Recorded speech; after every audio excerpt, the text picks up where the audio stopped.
Hurricane Hanna has rapidly intensity to a hurricane. NHC gives 65 miles per hour in the intermediate advisory.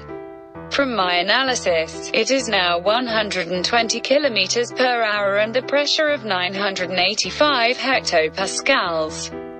It is moving W at 13 kilometers per hour and located at 27.1 N 95.2 W.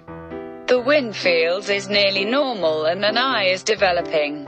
There is 225 kilometers away from the storm to Galveston, 170 to Freeport, 115 to Port O'Connor, 125 to Rockport and 150 to Corpus Christi.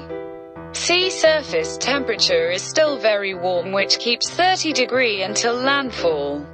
Vertical wind shear is normal, which is about 20 knots. The storm will landfall shortly. There are 2% chance in Galveston to experience gale wind, 7% in Freeport, 26% in Port O'Connor, 49% in Rockport and 88% in Corpus Christi. The intensity expects to strengthen even more until landfall. Vertical wind shear will remain then decrease. Sea surface temperature likely drops a little bit but still very favorable. Humidity is favorable, which is about 60%. The satellite imageries show that the inner core continues to become better organized and the outer bands are now more symmetrical around the center.